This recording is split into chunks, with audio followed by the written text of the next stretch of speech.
So, if full pages do not guarantee learning, what actually does? Hi, I'm Leo, and welcome back to Learn with Leo.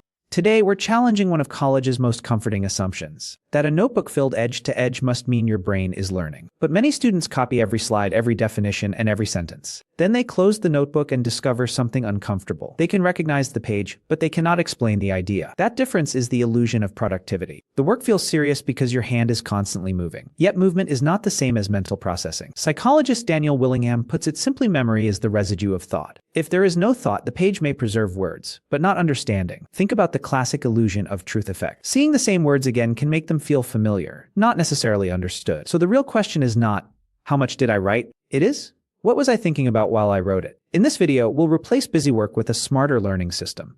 But here's the distinction: writing notes is not the same as learning. A pen can move across the page while your mind stays completely passive. That creates handwriting, not understanding. Learning begins when information changes the way you think. You must question it, connect it, and explain it. Otherwise, notes become a transcript of the lecture, not a map of your mind. This is why complete notes can still produce incomplete knowledge. Think of a student copying every slide in a fast-paced US college lecture. Their notebook fills up, but the professor's explanation passes by. In 2014, Mueller and Oppenheimer found a revealing pattern. Students who typed more words did not necessarily understand more. Why? Typing often encourages verbatim copying. Longhand writing is slower, forcing you to choose what matters. But even handwriting only helps when your brain is actively processing. Ask yourself, what does this mean, and why does it matter? Can you connect it to something you already know? If not, you may be collecting information instead of building knowledge. So treat notes as a tool for thinking, not proof that thinking happened. And that distinction points to two reasons notes might help: encoding and storage. Encoding happens when your brain processes new information and gives it meaning. Storage means preserving that understanding so you can use it later. But holding a pen does not automatically create either one. Encoding requires attention, not just handwriting or typing.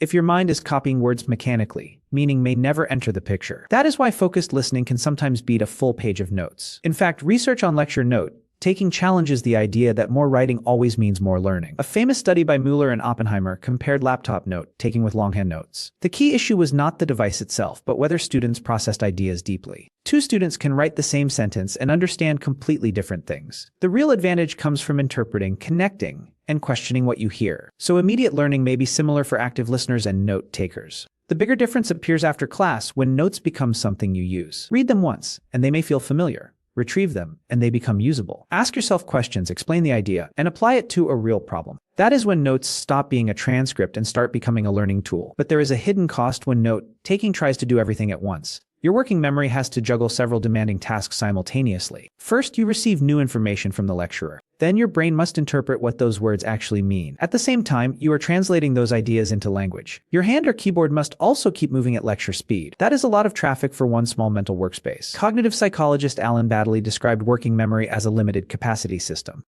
When too many items enter, some information gets pushed out. This is why copying a slide can make you miss the explanation that follows. The lecturer keeps moving, but your attention is still looking down. The result can be pages of words with very few connected ideas. Deep learning needs more than recording. It needs comparison and connection. You need to ask, how does this fit with what I already know? You also need to evaluate whether the explanation makes sense. But continuous copying leaves little mental space for those decisions. So students often leave class with full notebooks and fragile understanding. The smarter goal is not to capture every word, but to protect your ability to understand. That protection becomes especially important when your notes start replacing your thinking. The first unhelpful style is copying everything without asking what it means. The page gets fuller, but your understanding may stay completely empty. Psychologists call this a shallow form of processing. The words are recorded, but barely connected. Meaningful learning works differently. It links new information to something you already know. A biology concept becomes stronger when you attach it to a real example from everyday life. Instead of writing the lecturer's sentence, translate it into your own words. Then add one question: why does this matter? That small question turns passive notes into a conversation with the material. The second unhelpful style looks more impressive: beautiful, perfectly organized notes. Color coding can help, but decoration is not the same as comprehension. If you spend the lecture perfecting headings, you may miss the idea underneath them. This is the productivity trap. Visible effort feels valuable, even when learning has not improved. You see the same trap on Instagram, TikTok, and study YouTube: aesthetic notes designed to be admired. Those pages may look like a study session, but appearance cannot reveal retention. As Daniel Kahneman's work reminds us, mental effort and mental results are not always the same. So make your notes personal, purposeful, and slightly unfinished. The best notes are not the prettiest or longest. They are the ones that help you think. And that shift begins before the lecture even starts. Spend 30 minutes preparing, not panicking. First, spend 5 minutes skimming the lecture structure and main ideas. You are not mastering the topic yet.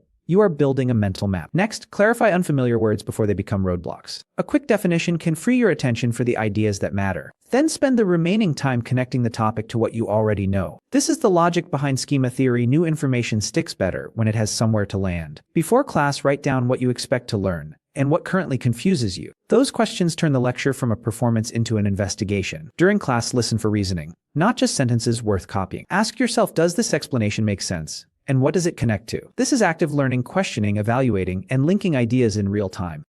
Take notes selectively when the professor adds something missing from the slides. Also write when an idea feels too complex to hold in working memory. Think of notes as a safety net, not a transcript of every word. And keep a separate page for distracting thoughts, errands, or sudden reminders. That way, your brain can return to the lecture without losing the thought or the lesson. Once your attention is protected, the real learning begins after class. Within the same day, spend 10 to 30 minutes rebuilding the lesson from memory. Do not peek at the slides yet.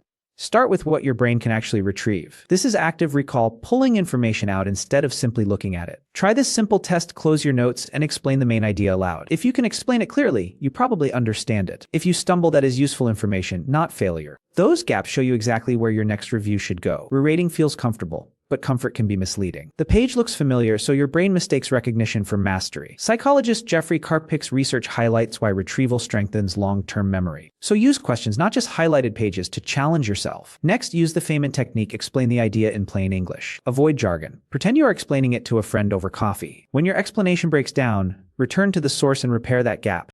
Finally, map the lesson by drawing relationships between ideas, not decorating the page. Your notes become powerful when they show how concepts connect, predict, and apply. That structure leads to the real goal: learning better, not writing more. Reducing lecture notes is not laziness, it is a decision to protect your attention. During class, your first job is processing, not transcribing. Learning is active. You question, connect, compare, and test ideas. A notebook can support that process, but it should not replace it. You also do not need perfect notes the moment information appears. Sometimes, the smartest note is simply a question you need to answer later. This fits the testing effect. Retrieving information strengthens memory more than passive review. Psychologist Jeffrey Karpik's research helped show why retrieval beats familiarity. So test yourself before opening the textbook or slides again. Then use your notes to repair gaps, not to reassure yourself. Different students need different tools, so treat your study method like an experiment. Try one approach for a week, then measure what you can actually remember. If your pages grow but your recall stays weak, the system needs changing. Ask yourself one honest question: does this habit improve learning, or just create productivity theater? College gives you a laboratory for discovering how your own mind learns best. Take responsibility for the process, adjust it, and let evidence, not guilt, guide you. And with that evidence guiding you, remember this: full pages do not guarantee deep learning. A packed notebook can still hide an empty understanding. So begin before class, not when the lecture starts. Preview the structure, define unfamiliar terms, and connect the topic to what you already know. During class, listen for reasoning, not just sentences worth copying. Ask, why is this true?